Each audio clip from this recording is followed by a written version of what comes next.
Brilliance Audio presents Wesley Yorstead Goes Outside by Stephanie Harper. Performed by Brian Holden. Inside my apartment, I have everything I need. For a single inhabitant, it's more than sufficient, with a bedroom large enough for a queen bed, a spacious bathroom, and an open living space with a full kitchen. It has several windows and a door. People tell me the building is in a prime location, given that it's in the heart of the mile-high city. They tell me this is important. It's not a terrible city. I'm certain there are worse. I remember a field trip I took in grade school. I stood in awe on the steps of the state capitol with a round marker set into the marble, showing the exact elevation of 5,280 feet. It's how Denver earned its nickname. A strange sense of accomplishment overwhelmed me as I planted myself on that stairway, above so much of the world. I haven't been to that bronze-domed building in years. The stainless steel supports have eroded under decades of weathering, and the uppermost portions have begun to crumble in structural decay. I haven't seen this myself. I haven't seen a lot of things. My apartment is on the third floor of an old brick building, and if I look out the large window along the east wall of my living room, I see a park, a fragment of grass and trees imprisoned by towering condos on all sides. Concrete pathways weave through the area, with a bridge over the river.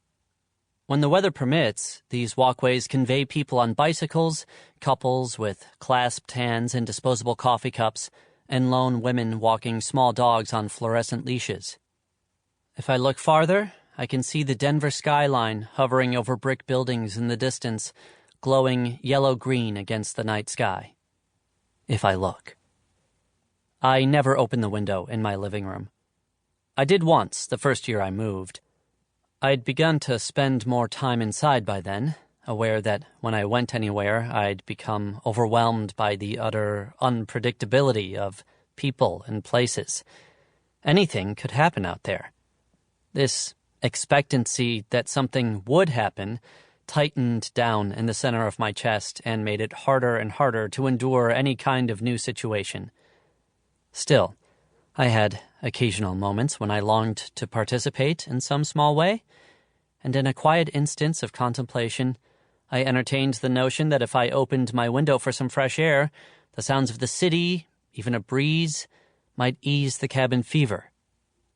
But the Platte River has always been rank with human garbage, and the swampy aroma of moss and mildew, the noise of rowdy people traversing the sidewalk below, grated on my nerves. I haven't opened my window since.